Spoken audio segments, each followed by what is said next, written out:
Hello students, welcome to study hours. हम पढ़ रहे हैं क्लास 12th की पॉलिटिकल साइंस का चैप्टर नंबर 2। ठीक है, ये इस चैप्टर से रिलेटेड 7th पार्ट है। और इससे पहले वाले वीडियोस में हमने फंडामेंटल राइट्स और directive principle of state policy को डिस्कस किया था। वीडियो के इस पार्ट में हम फंडामेंटल ड्यूटीज़ को डिस्कस करेंगे। क्लियर? तो आज का हमारा टॉपिक है फंडामेंटल ड्यूटीज़, जो कि हमें इंडियन कॉन्स्टिट्यूशन में गिवन है। क्लियर? तो जब हमारा कॉन्स्टिट्यूशन एनफोर्स हुआ था 1950 में, तो उस समय फंडामेंटल राइट्स है वो इंडियन सिटीजन्स को इंडियन कॉन्स्टिट्यूशन में प्रोवाइड किए गए थे, लेकिन जो फंडामेंटल ड्यूटीज़ है वो उसमें एडेड नहीं थी।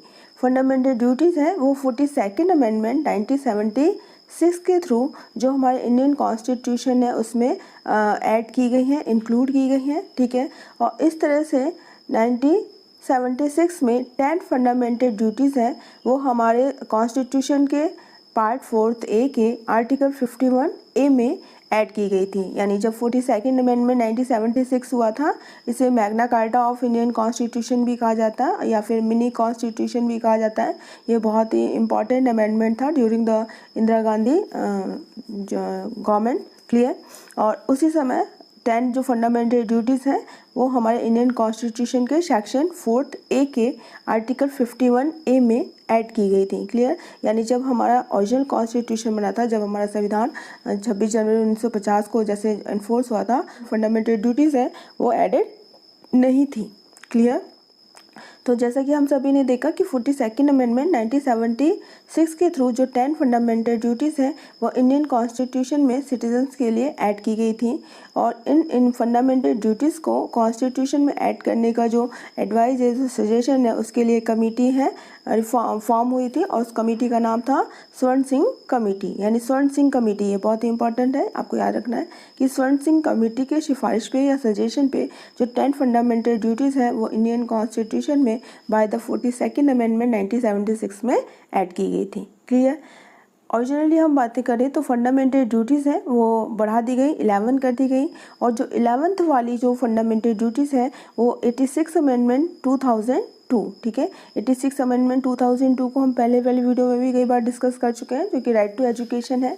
तो 86 अमेंडमेंट 2002 हुआ था, तो उसके थ्रू जो 11th फंडामेंटल ड्यूटीज़ है, 11वीं जो फंडामेंटल ड्यूटीज़ है वो ऐड की गई थी। और वो क्या थी कि ईच पेरेंट्स और गार्जियंस का ये ड्यूटी होगा कि वो अपने बच्चों को जो भी उनके 6 to 14 ईयर्स तक के बच्चे हैं उनको एजुकेशन की जो अपॉर्चुनिटी है वो प्रोवाइड करवाएं। ठीक है, तो ये गार्जियंस और पेरेंट्स की जो ड्यूटीज़ है वो ऐड की गई थी अपने बच्चों को एजुकेशन प्रोवाइड करने की। तो इस तरह से एट प्रेजेंट यदि बात करें तो इंडियन कॉन्स्टिट्यूशन में इंडियन सिटीजन्स को कितने फंडामेंटल ड्यूटीज़ प्रोवाइड की गई है? 11 fundamental duties.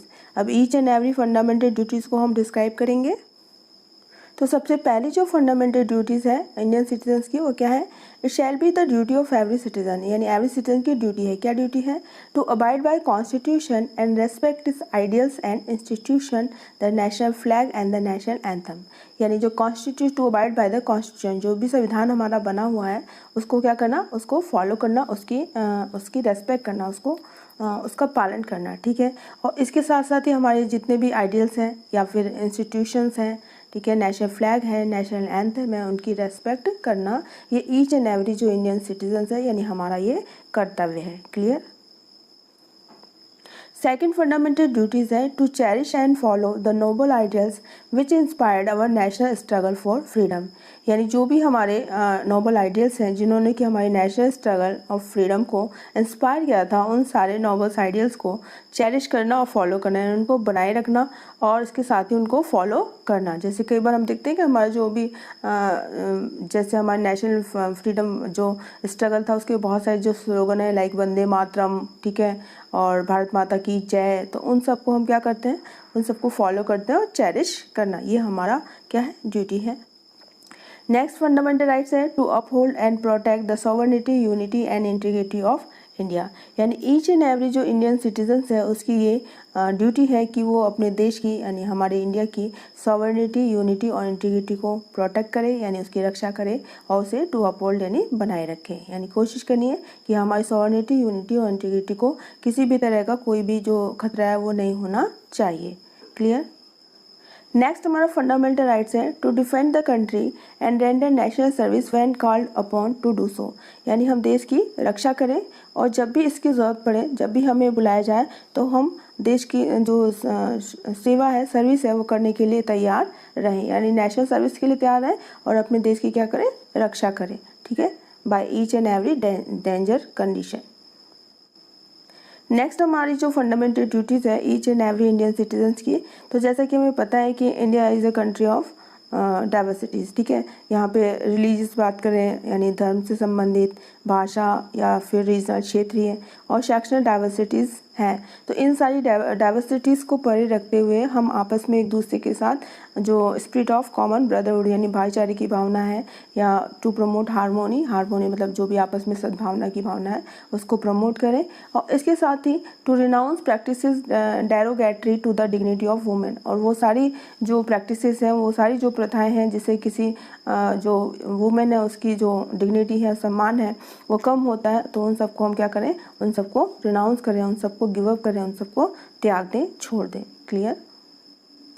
Next fundamental rights है to value and preserve the rich heritage of our composite culture, यानी हमारा जो कंपोजिट यानी जो मिक्स एक कल्चर है, उस मिक्स कल्चर के जितने भी हमारे हेरिटेज हैं उन सबको हम प्रिजर्व करें और उनकी वैल्यू को समझें, यानी उनके मूल्य को समझें और उसके साथ मूल्य को समझिए, उनके क्या करें, उनको प्रिजर्व करें, उनको सुरक्षित रखें। क्लियर, उनको प्रोटेक्ट करें।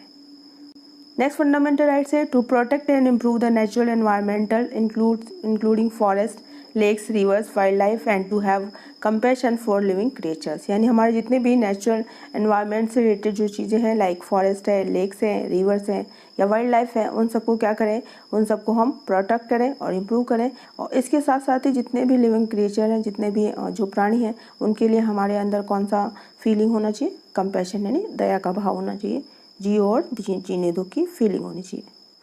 नेक्स्ट फंडामेंटल राइट्स है to develop the scientific temper, humanism and spirit of inquiry and reforms, यानी हम each and every Indian citizens है वो अपने अंदर एक साइंटिफिक टेम्पर जो ह्यूमनिज्म है या फिर spirit of inquiry and reform है उसको डेवलप करें, ठीक है। यानी ईच एंड एवरी सिटीजन्स को हमारा जो वो है, जो आइडियाज़ है, जो या जो हमारी सोच है उसको वो कैसी होनी चाहिए, साइंटिफिक होनी चाहिए, यानी वैज्ञानिक दृष्टिकोण रखें, ठीक है। ह्यूमनिज्म यानी जो मानवता है उसको करें, और उसके साथ साथ ही इंक्वायरी एंड रिफॉर्म यानी इंक्वायरी किसी भी नॉलेज को गेन करने की हमारे अंदर फीलिंग होनी चाहिए, जिससे कि हम अपने देश के डेवलपमेंट में अपना जो कंट्रीब्यूशन है वो कर सकें। क्लियर।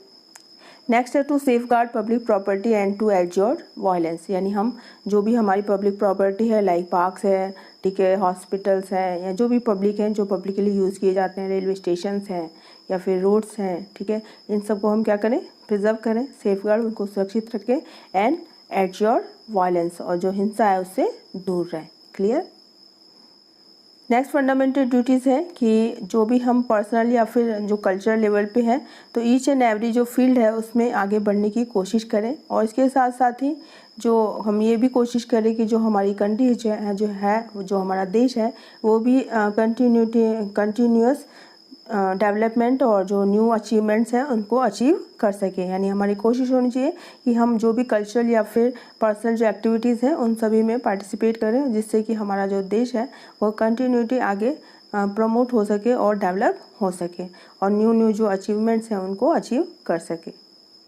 अब हम बात करते हैं 11th फंडामेंटल ड्यूटीज़ की, 11वीं जो फंडामेंटल ड्यूटीज़ है इंडियन सिटीजन्स की, जैसे कि हमें पता है कि 86 अमेंडमेंट 2002 में ये ऐड की गई थी इन द आर्टिकल 51A, और ये क्या है, ये ड्यूटी ये कहती है कि ईच एंड एवरी जो पेरेंट्स और गार्जियन है वो अपने 6 to 14 ईयर्स तक के बच्चों को एजुकेशन की जो अपॉर्चुनिटी है वो प्रोवाइड कराएंगे, यानी ईच एंड एवरी इंडियन से जो पेरेंट्स हैं, गार्जियंस हैं, उनकी ये ड्यूटीज़ है कि वो अपने 6 से 14 साल तक के बच्चों को एजुकेशन की जो अपॉर्चुनिटी है वो प्रोवाइड कराएं, यानी उन्हें शिक्षा का अधिकार दिया गया है। क्लियर।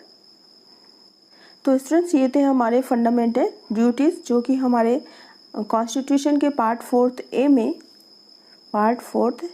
में आर्टिकल 51A में प्रोवाइड की गए हैं, ठीक है, ये याद रखना है। और ये 42nd अमेंडमेंट 1976 में ऐड किए गए थे हमारे कॉन्स्टिट्यूशन में। इससे पहले हमारे कॉन्स्टिट्यूशन में सिर्फ इंडियन सिटीजन्स को फंडामेंटल राइट्स हैं वो प्रोवाइड किए गए थे, और ऐसा कहा जाता है कि जो फंडामेंटल राइट्स हैं और जो फंडामेंटल ड्यूटीज़ हैं, ठीक है, दोनों एक दूसरे के क्या हैं, कॉम्प्लीमेंट्री हैं, यानी दोनों मिलके क्या होते हैं, कंप्लीट होते हैं।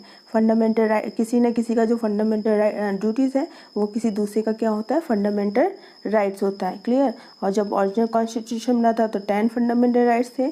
11th फंडामेंटल राइट्स है वो 86 अमेंडमेंट 2002 के थ्रू हमारे जो कॉन्स्टिट्यूशन है उसमें इंक्लूड की गई है। तो ये था हमारा topic related to fundamental duties. I hope आपको ये टॉपिक समझ में आया होगा। फिर भी यदि इस टॉपिक से रिगार्डिंग आपकी कोई डाउट्स हो, कोई प्रॉब्लम्स हो, तो आप कमेंट बॉक्स में कमेंट करके मुझसे पूछ सकते हैं। I will try to sort out your problem. और वीडियो आपको अच्छा लगा हो तो please like, share and subscribe करना ना भूलें। तो मिलते हैं हमारी नेक्स्ट ऑनलाइन क्लास में एक नए वीडियो के साथ। Thank you very much.